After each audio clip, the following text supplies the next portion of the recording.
Você sabe como funcionam as audiências na área de família e sucessões? Você quer saber os segredos para atuar com excelência nessas audiências? Eu sou Célia Arruda. E eu sou Brenda Viana, e você está nos Segredos de Família. E hoje nós vamos desvendar os segredos das audiências de família e sucessões. Bom, Célia, um assunto que dá até um friozinho na barriga, né? Eu acho que muita gente tem essa dificuldade em relação a pensar em audiência, não é verdade? Se organizar, ir preparado para evitar sustos, né, Brenda?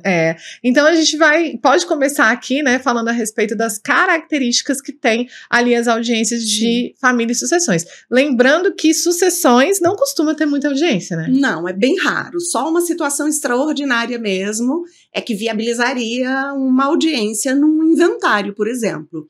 Então eu tenho certeza que vocês já viram, mas é raro, excepcional. Olha, vamos começar aqui então com uma das características que eu apontei aqui, que a gente tem entendimentos um pouco diferentes, que é a questão da pessoalidade na audiência. A gente tem um entendimento muito parecido, que é em relação à obrigatoriedade dessa audiência, mas isso não se questiona, né? Sim. Assim, as audiências de família, elas são obrigatórias. Agora, a questão aqui é a pessoalidade, ou seja, a parte tem que comparecer, porque se o autor não comparece da desídia, se o réu não comparece, a maioria dos doutrinadores entendem pela aplicação da multa, né? Só no livro da Maria Berenice Dias que eu vi que seria revelia, mas eu não concordo, sabe por quê? Porque o artigo 693 e seguintes, que determina ali a questão do direito de família, né, como que vai acontecer no Código de Processo Civil, ele estabelece que a contestação, ela vai ser apresentada 15 dias após a audiência, se ela restar infrutífera. Então, eu entendo que seria também aí a aplicação de multa, mas você já tem um outro entendimento, né? Mas até aí eu subscrevo, tá? Pode contar com a minha assinatura, eu assino aí embaixo de você. O que acontece, Brenda, é que vem do nosso trato, né, com o cliente. Ali naqueles primeiros encontros, a elaboração do trabalho prévio à audiência de mediação, ali a gente já consegue ter uma ideia se essa audiência vai gerar frutos positivos ou não. E não é, Brenda, todos os processos, em todos os processos, que essa audiência traz benefícios. Eu sei que isso que eu digo é polêmico. O Código de Processo Civil determina que o processo comece pela audiência de mediação. A gente sabe disso. Inclusive, só vai deixar de ser assim, só não vai acontecer se os dois falarem que não quer. Porque se um falar que não quer e o outro falar que quer, vai acontecer, né? Sem dúvida. Mas, atuando nessa área, eu vou usar uma frase do jeito que uma amiga minha usa. Ela fala, acontece de um tudo. Acontece de absolutamente tudo. Então, a gente já sabe, em alguns casos, Brenda, que talvez aquela audiência venha a gerar sofrimento, inclusive, para a parte. Porque já se sabe que não tem diálogo, já se sabe que existe uma situação de violência naquele caso, que não é só física, Brenda, que é psicológica, que é patrimonial, e que é muito difícil para nós, para que a gente faça a quantificação desse sofrimento. Esse sofrimento é do cliente e para nós cabe respeitar. Então, em alguns casos, a gente já sabe de antemão que aquela audiência não vai surtir efeitos positivos, e só uma situação que me ocorreu aqui, uma lembrança, Brenda. Eu fiz uma audiência uma vez numa ação de alimentos, numa simples ação de alimentos, proposta pela avó contra os 3 netos. Ela tinha tido, a avó, a minha cliente, um filho único, uma filha única. Essa filha era o sustento dela, ela morava com a filha, que a sustentava integralmente. A gente sabe que no direito das sucessões, falece alguém, são chamados os filhos e não os pais. Então, o patrimônio desta filha foi transferida para os filhos dela, netos da minha cliente, e os 3 se recusavam a colaborar financeiramente com a avó. Terminantemente, era uma recusa total. Um era delegado da Polícia Federal, o outro era auditor da Receita no estado de Goiás, e o outro era dono de um hotel numa cidade grande, e eu não queria mencionar para que, enfim, para que eu pudesse manter um sigilo maior da história dos meus clientes. eu já sabia que essa audiência não ia gerar frutos. Eram 3 netos homens, ela a única mulher junto comigo. Eu sabia que era um juiz homem, um promotor de justiça homem. Eu já havia verificado também o cadastramento dos advogados, dos requeridos, eram todos homens também, e dos que moravam fora de Brasília. Eram advogados de fora de Brasília, então criem aí uma imagem mental do que seria essa sala de audiência. Na época era presencial, então todos aqueles homens, eu lido com isso com facilidade. Claro. Mas a minha cliente de 85 anos, para ela, ia ser um sofrimento muito grande, inclusive de presenciar ali naquela solenidade a recusa dos netos. Então, eu não penso 2 vezes. Em alguma audiência, eu recomendo ao meu cliente para que ele não compareça. E para isso tem que ter o cuidado de preencher a procuração com poderes específicos para isso. Tá? De comparecer, que é para não correr o risco ou para minimizar o risco, porque tem juiz que vai impor a sanção, a multa, né, pelo não comparecimento. Eu te confesso que eu não vivi ainda isso, tá? Eu oriento os meus clientes quando eu percebo que a situação é de sofrimento para que eles não compareçam. Agora, eu já tive excelentes experiências de acordos feitos mesmo diante de uma situação improvável. E aí lembrando, né, que aí é importante lembrar isso que a Célia falou, se você for orientar o seu cliente a não comparecer à audiência, né, nessas situações peculiares, você ter dentro da sua procuração poderes para transigir, né, e também lembrando que é importante você trazer para o cliente que pode ser que o juiz aplique a multa, porque existe muito juiz que entende que a audiência é pessoal, né? Isso, exatamente. Existem outros, a gente tem até o juiz Jailton Lopes, que ele é juiz aqui no Distrito Federal, e ele é juiz de direito de família, e ele fala, não, tem o poder, para mim tá tranquilo. Então, nesses casos, eu também assumiria o risco nessa situação. Outra peculiaridade... Só registrar uma sugestão, Brenda, é sugerir a todos que pesquisem isso antes da audiência. Nós estamos falando de uma situação com a qual nós mais comumente lidamos, que é a daqui de Brasília. Mas a gente não enfrenta mais fronteira, limitação de fronteira. A gente pode atuar em qualquer estado. Então, isso muda de um estado para o outro, né? Então, verifiquem antes. Não custa nada você pegar o telefone, ligar na vara ou fazer um balcão virtual, né? E verificar, olha, qual que é o entendimento do juiz nessa situação? Se eu posso ter poderes para transigir, ele aceita o cliente não participar, só a minha presença com esses poderes, né? Não custa nada. Outra peculiaridade muito importante a gente trazer aqui é a questão de que a contrafé não vem mais. Ai, olha, aí a minha posição é polêmica, porque assim, eu não sei você, Célia, mas até para uma negociação eu preciso saber o que está escrito naquela petição. Então eu entendo, eu acho que seria melhor a gente trabalhar mais a questão dos advogados e a forma de peticionar para que não conste termos agressivos, né? Enfim, do que você tirar a contrafé, sabe? Porque a pessoa vai chegar lá surpresa, se for pela defensoria pública ou por algum outro tipo de advogado que ele fale, não, tá tudo bem, então vamos assim, ok. Mas lá no escritório, com certeza eu vou me habilitar. Claro. Com certeza absoluta eu vou me habilitar e eu vou saber o que tá escrito aí, entende? Eu sou muito contra essa visão de não ser acompanhada contra a fé. Eu acho que, inclusive, isso dificulta. Sabe por quê? Aqui em Brasília tem alguns lugares que eu não consigo entender isso, porque o Código de Processo, ele fala que a relação se triangulariza pela citação. E o primeiro ato, então, do juiz seria, assim, determinar a citação. Só que tem várias varas aqui no Distrito Federal e fora também, que eles fazem uma intimação para audiência de mediação. Aí eles falam assim, não, a gente está intimando, aí eu fico sem entender como é que intima sem citar, mas tá tudo bem, né? Que aí é uma das coisas que eu até coloquei, é a questão de cada juiz ter sua própria lei. Isso. Né? Na dificuldade, cada juiz ter sua própria lei. Mas dentro dessa peculiaridade, a gente já não tem mais a contrafé. Como é que você faz? Você habilita, pega lá, olha, faz a reunião com o cliente. Eu já tô rindo aqui, já. Como que você lida com isso? Brenda, eu acho que a falta de informação gera mais insegurança do que a tomada de consciência da informação, ainda que ela seja difícil, tá? Então, eu concordo, de novo, subscrevo tudo que você falou. Acho que é necessária uma mudança de postura mesmo, processual, por parte da advocacia, de uma forma geral. Agressão, desqualificação, diminuição do outro, isso tudo, 99% dos casos é absolutamente irrelevante. Não precisa, Brenda, na minha opinião, nem ser impugnado na contestação.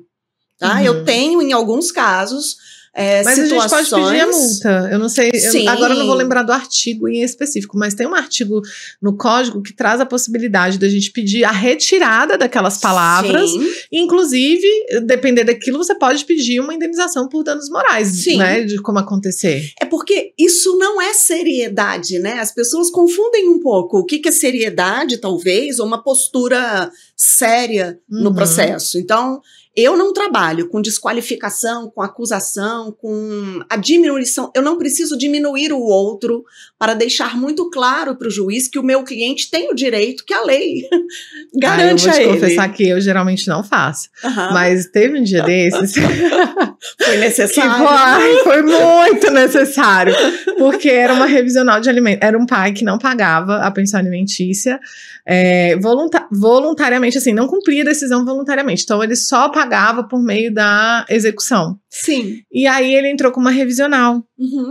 Porque na execução, eu fui bem tranquilinha falando para o juiz. Gostaria que Vossa Excelência determinasse que ele não pode participar de nenhuma licitação. Bem doce. Bem doce, né? E ele trabalhava com muita licitação, né?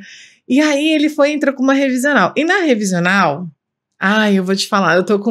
Na revisional, ele nem sabia o que era licitação. Na revisional, eu tô com um quadro agora, tô fazendo um quadro agora de Halloween, que é assim, A Bruxa Está Solta. E aí eu falo sobre coisas que me assombram na advocacia. E tem uma coisa que me assombra horrores na advocacia de família, que é o pai que veste o manto de pai zeloso. Esse daí. E aí, foto do Instagram. Não é só do Instagram. E, gente, olha, pelo amor de Deus, também existem as mães que se vestem aí, né? Da mãe preocupada, da mãe zelosa. Mas eu tô falando aqui de pai porque, afinal de contas, 70% das guardas hoje brasileiras são unilaterais femininas. Então, é só por uma questão de maioria. Mas, militância, descansa aí, pode descansar. Porque acontece né? Também em relação às mulheres. Mas, enfim... E eu tenho, assim, um horror, me assombra essa pessoa que se veste do pai zeloso, né? E aí ele veio justificar que teria sido a pandemia, mas eu mostrei no processo que a pandemia não tinha afetado o trabalho dele. E aí ele trazia Com todas as dificuldades, a pandemia potencializou algumas muitos negócios. O dele, então, isso, né? Enfim. E aí, que era uma questão de construção civil. Então, não foi afetada. Aqui não teve nem paralisação desse serviço, enfim. E aí, o que acontece? Ele colocou uma tabela de empréstimos que ele teria feito, mas só com familiares e após as execuções, né? Mas que também ele juntava comprovante de que não tinha dinheiro na conta dele. Para onde que estava indo esse dinheiro dos empréstimos? E aí, duas coisas assim me mataram. Foi o fato dele falar que ele estava cursando teologia, sendo que ele já era formado. Então, assim, vamos priorizar aí, né? Vamos priorizar, porque... Criar filho é sacrifício. Não é? Então, se você já é formado, já tem uma profissão e tal... E a segunda coisa que ele colocou um valor altíssimo de dízimo para a igreja. Ai, Célia, aí eu não aguentei. Aí realmente eu trouxe alguns comentários né, Brenda? pro lado pessoal, porque assim, realmente, aí eu comentei sobre essas questões, né? Sim. Como que essa pessoa tem condição de pagar esse dízimo nesse valor e tá falando, Perfeito. então para de pagar o dízimo, entendeu? E ainda coloquei lá, o dízimo pode ser pago de outras maneiras, como por exemplo um trabalho social, né? Mas era só um adendo aqui com certeza eu concordo nessa situação de que a gente não tem que fazer da petição uma novela mexicana, mas você não desqualificou ele. Acaba você desqualificando, só bateu na bola, né? Que ele levantou, né? Ele pediu, né? Acaba desqualificando, né? Bom, então é bem mais interessante, na minha opinião, se a contrafé fosse encaminhada, que é uma divergência que eu tenho do sistema que com o qual nós lidamos hoje em dia, mas eu sinceramente prefiro receber a contrafé, eu me colocando no lugar do cliente, quando o oficial de justiça chega, eu preferiria por mais difícil que fosse lidar com aquelas informações, receber as informações, do que ficar lutando com um gigante que eu não enxergo ou que talvez nem exista. Agora, as contrafés não são encaminhadas, então a minha sugestão é que o pedido de habilitação, concordando com você, Brenda, seja feito para que você, advogado, esteja com essa contrafé, conheça todas as argumentações e documentos que já foram apresentados no processo, para preparar seu cliente, porque esse preparo é imprescindível. Se é que há alguma esperança de ter algum efeito positivo nessa audiência, esse efeito positivo decorre da boa preparação. Então, tome conhecimento antes do horário da audiência de tudo que foi apresentado no processo. E aí a gente entra para as dificuldades, né, que apesar de existir aí a questão da obrigatoriedade, da pessoalidade, a gente começa a entrar aí de não vir a contrafé, a gente entra nas dificuldades, que uma das dificuldades é o quê? É que existem vários ritos, vários não, né, para o de alimentos é um rito, que é um rito especial, e também para a ação de família, que seria também um rito especial dentro do CPC, e que aí, quando a gente cumula, né, porque é possível acumulação, existe aí também a questão de que iria para o rito comum, não é verdade? Então, existe aí uma diversidade de ritos e uma das dificuldades é entender, né, como que funciona isso. O que eu estava até comentando com você é que muitas vezes eu vejo no grupo de alunos, né, assim, gente, alguém aí tem os quesitos para perguntar para testemunha? E não é assim, né, Célia? Principalmente no processo de família, é muito peculiar. Para mim, né, a gente tem de dificuldade essa questão dos procedimentos, né? Tem, que aí também a gente, quando entra despreparado, sem saber, e aí a gente não entende muito bem, e aí por isso que a gente fica assim, é como se a gente estivesse entrando no escuro, sem saber o que vai acontecer. A segunda coisa é a questão do advogado combativo, então quando você chega e senta e vai pra audiência, de repente é um advogado do outro lado que ele tá achando que ele tá numa guerra, achando que é com você. Que é com você, e que é ele com você, né?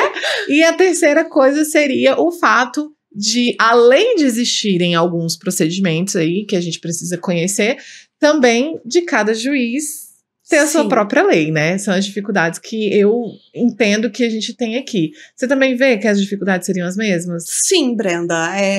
Primeiro é preciso, para aqueles que começam, os que já estão na profissão há mais tempo, Brenda, a gente parte do pressuposto de que o que eu vou falar agora eles já sabem. Uhum. Mas eu preciso saber quais são as audiências que acontecem no curso do processo numa vara de família: audiência de mediação, audiência de conciliação, audiência de instrução e julgamento, que das três seria a mais complexa. As três exigem preparo, estudo prévio, mas a de instrução ela é realmente mais complexa porque tem a questão do depoimento pessoal das partes, a questão da oitiva das testemunhas, e a gente precisa, para se preparar bem para essa audiência, entender a finalidade da produção dessas provas.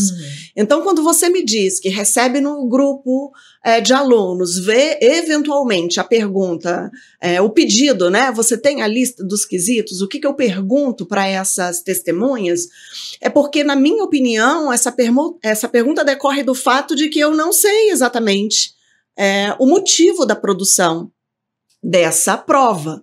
É a produção de uma prova que só pode ser feita presencialmente numa audiência porque não foi possível provar aquilo documentalmente. Então tem que ter esse cuidado. O ideal é provar documentalmente. Quando isso não é possível, e aí a gente tem aqui criatividade para imaginar situações, o reconhecimento de uma união estável, algumas situações familiares que são vivenciadas ali naquele círculo pequeno de 4 paredes, então é possível escutar na qualidade de testemunha, né? O que é que algumas pessoas poderiam acrescentar, porque conviviam não naquela rotina familiar onde só aquelas pessoas estão, mas fazem parte do que eu chamo de família maior ou de um grupo de amizades que convive também com aqueles sujeitos que estão envolvidos no processo. Então tem que saber quais são as audiências, qual a finalidade de cada uma delas, para estudar o processo o fato, Brenda, não é estudar o direito. Sim. Eu tenho também que estudar o fato para saber se uma eventual proposta de acordo é boa ou não para o meu cliente, porque na hora da audiência o cliente vai ficar inseguro e a gente vai ter que também ajudá-lo a tomar aquela decisão. Se eu não conheço os fatos, como que eu vou poder opinar? O meu cliente vai estar inseguro e eu vou, talvez, reforçar essa insegurança que ele sente também. Concorda, Brenda? Concordo, e eu vou te falar uma coisa, Célia. Aqui eu quero, assim, tirar o peso das costas que muitas pessoas podem ter quando a gente fala assim, muitas vezes é a falta do conhecimento do procedimento. Muitas vezes é. E eu costumo dizer que quem tem teoria tem prática, né? Porque se você conhece, por mais que agora eu vou trazer, né, a questão de que na prática, muitas vezes, a teoria é outra. Então, por exemplo, num pedido de tutela de urgência, né? Às vezes, eu peço a oitiva de justificação, a audiência de justificação, né? Por quê? Porque muitas das vezes eu preciso que o juiz escute aquela parte e escute outras testemunhas para que então ele se sinta seguro ali em sede de cognição sumária para ele deferir esse pedido. E aí eu até te disse, né? Vai virar meme, porque depois que eu comecei a estudar neurociências, eu comecei a entender algumas coisas que intuitivamente eu tinha. Então, por exemplo... Mas fala, porque é uma audiência muito importante mesmo, e as pessoas confundem a audiência de justificação com a audiência de conciliação, e não tem nada a ver uma coisa com a outra. Só que o que eu ia falar é justamente isso. O próprio juiz, ele confunde. Então, eu fiz um pedido... eu fiz um pedido de audiência de justificação, separei quem seriam as testemunhas a serem ouvidas, queria também o depoimento, né, pessoal ali, né, para que o juiz pudesse ouvir aquela parte, a outra parte, né, porque era uma questão de, gente, ó, só tô pontuando aqui porque às vezes a pessoa acha que fazer um pedido de depoimento, de oitiva de depoimento pessoal é do cliente dela, não é da outra parte. Então eu preciso pontuar aqui, porque era um pedido de autorização de mudança de domicílio e um pedido de autorização para viagem internacional. Então assim, eu queria ouvir, por que ele não quer? Porque pra gente ele só dava uma justificativa, não vou autorizar. Então, vamos saber, excelência, por que ele não quer, né? Qual é o motivo que tá impedindo ele de fazer? Só que aí, eu sempre faço reunião com os meus clientes, né? Antes das audiências, para explicar o que é, o que ele pode esperar, como é que funciona. E aí, eu expliquei, olha, a audiência de justificação acontece assim, então vamos deixar todo mundo preparado. Entretanto...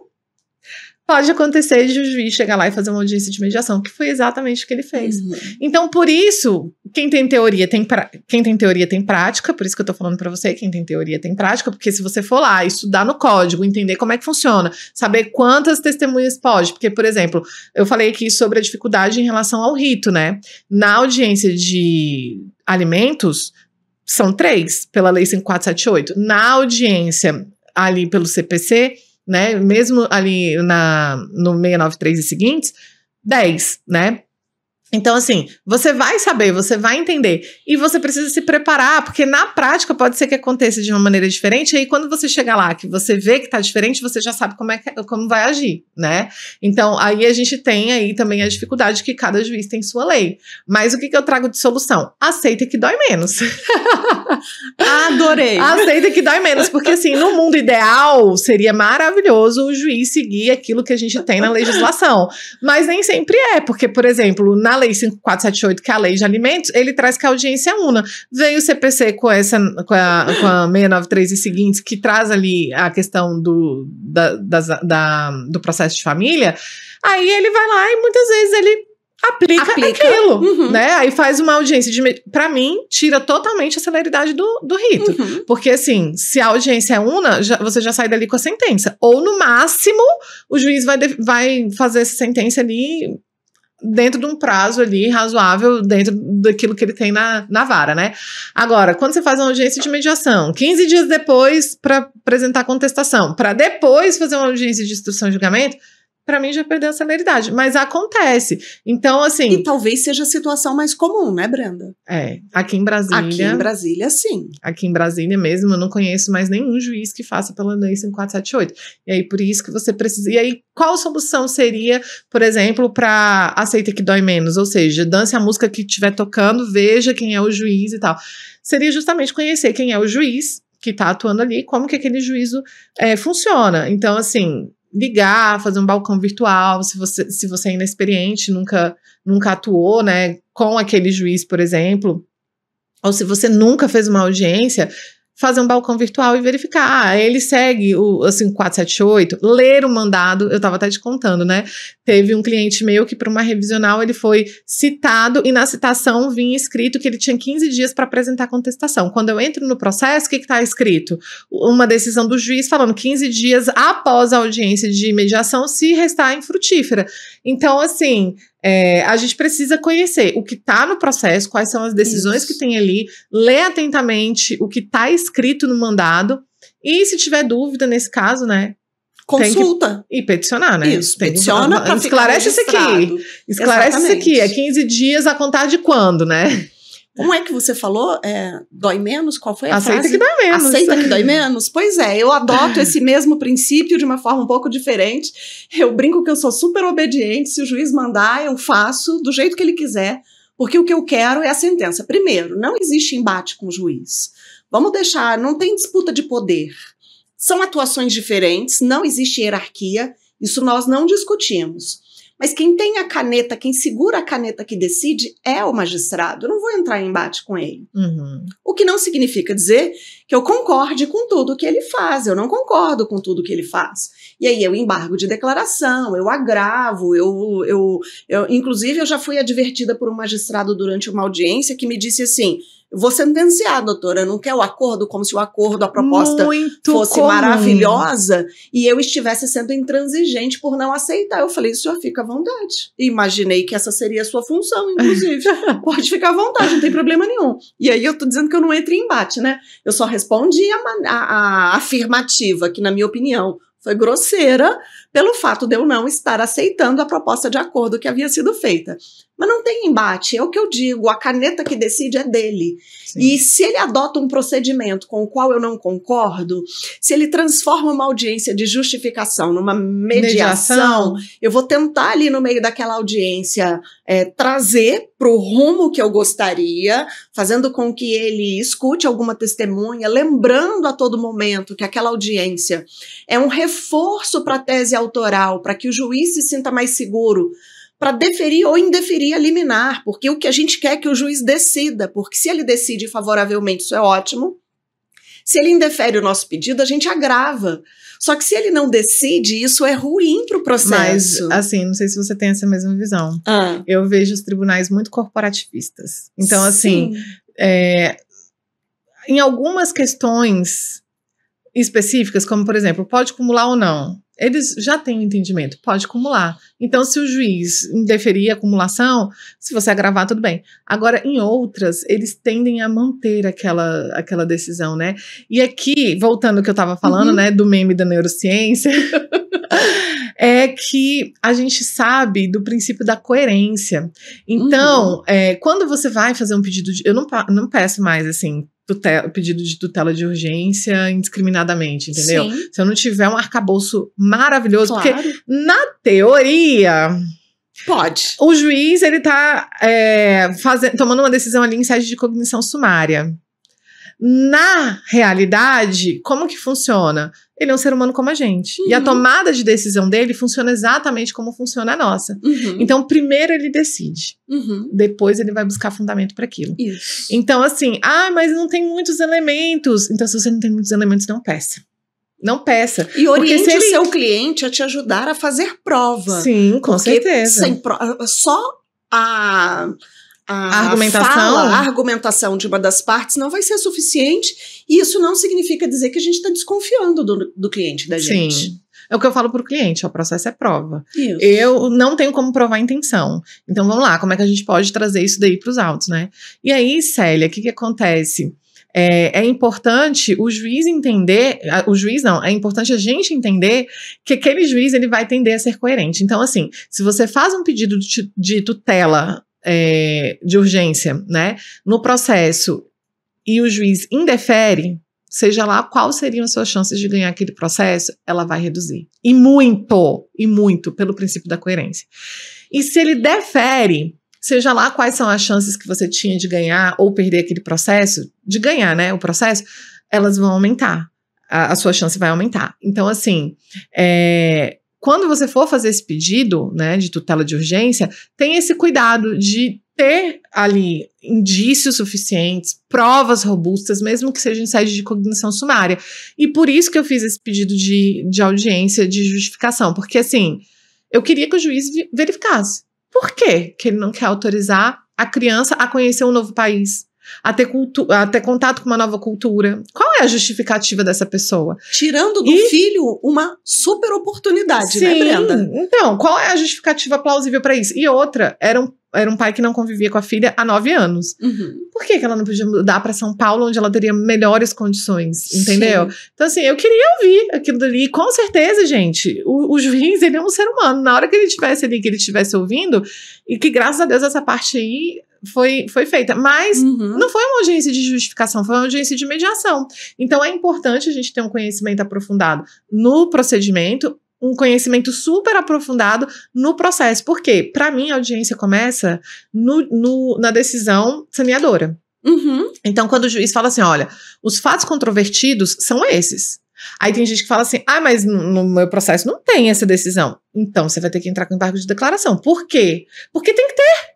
Para entender o juiz tem que falar. É que ficou, entre aspas, o que é que tá faltando para audiência de instrução. Porque é justamente isso que a Célia colocou. A audiência de instrução, ela tem a finalidade, né, de trazer ali a produção de prova oral. Então, o que acontece? Nas minhas aulas de alimentos eu falo, gente, a ação de alimentos você prova essencialmente por meio de documento.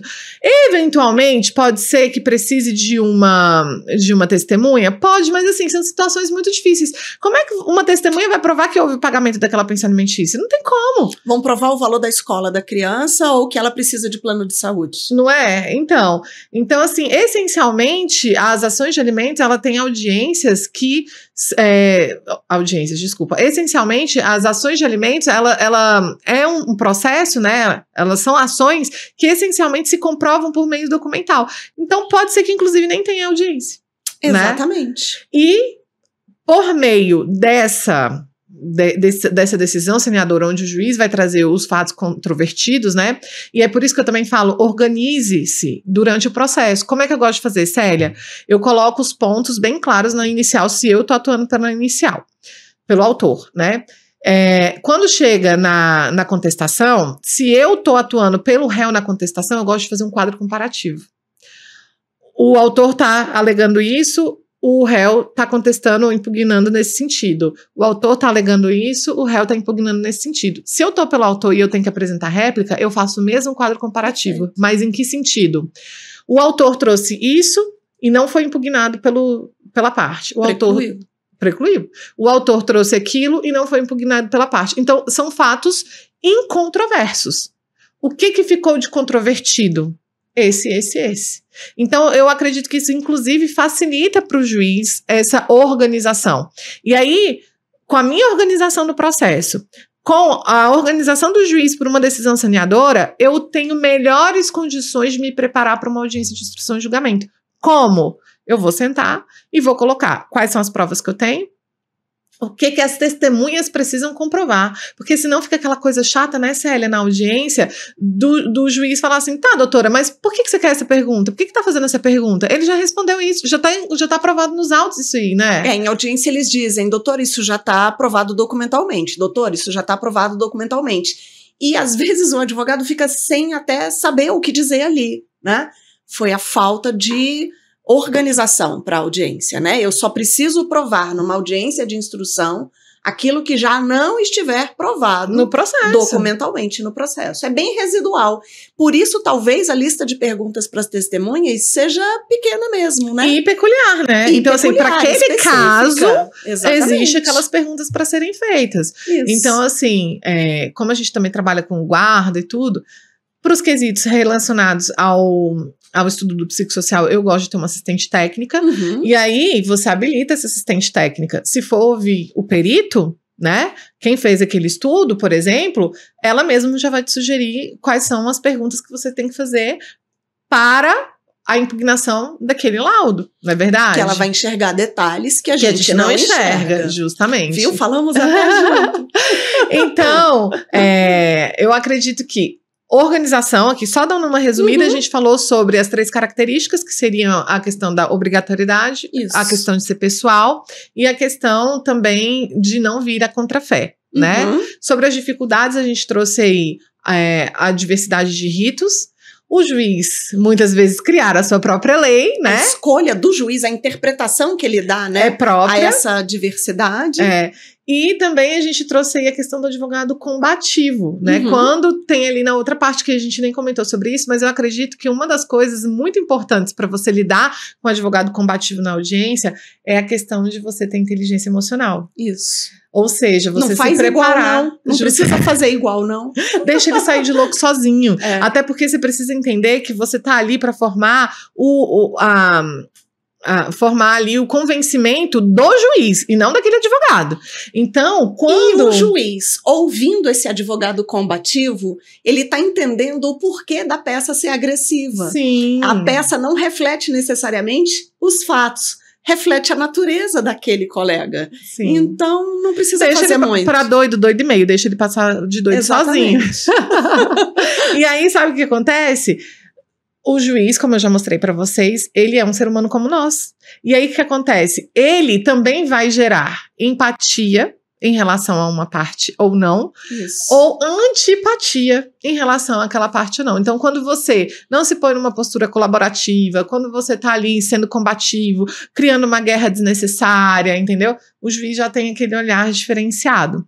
E aí pode ser um tema de um outro episódio do nosso programa, falar sobre a construção de marca na atuação, com certeza, na atuação dentro do judiciário, né? Sem dúvida. Mas só acabando aqui nossa revisão, a gente falou sobre as características que eu já revi, a gente já falou aqui sobre as dificuldades, né? Que é o advogado combativo, o juiz interpretar ali da sua própria maneira, então trazer ali uma forma que você não é acostumado, e a questão da diversidade aí dos procedimentos que a gente tem. De solução, a gente trouxe inteligência emocional, a gente trouxe a preparação, ou seja, um conhecimento aprofundado nos fatos, um conhecimento aprofundado no procedimento, e também... Eu queria frisar o conhecimento dos fatos, tá, Brenda? Sim. Conhecimento dos fatos, porque é uma tendência natural que a gente estude o direito que está sendo discutido naquele processo. Não deixem para trás o estudo dos fatos, faz muita diferença na hora. E se preparar aí por meio da decisão saneadora, onde está constando quais são os fatos controvertidos, o que você precisa comprovar na audiência de instrução e julgamento com a produção de prova oral, né? Bom, aqui a gente desvendou os nossos segredos em relação à audiência. Lógico que tem muito, eu tava até falando aqui com a Célia falou, não, mas aí a gente tinha que fazer um programa só sobre audiência de mediação, só sobre audiência de instrução e julgamento. Isso e vai acontecer, né? E se for da sua vontade, coloca aqui pra gente nos comentários, tá? Coloca aqui também quais são as dificuldades que você tem em relação às audiências. E não esquece de se inscrever no canal, ativar a notificação para você não perder nenhum episódio. Toda quarta-feira, 7h30 da noite, a gente tá aqui. Além disso, não deixe de nos acompanhar nas redes sociais, né? Isso. @advogada de família. @Célia Arruda DC. E a gente vai olhar os comentários, porque a gente vai escolher desses comentários temas para os nossos próximos encontros. E coloca o que você gostaria de ver aqui também, tá bom? Um grande beijo para você e até logo. a próxima.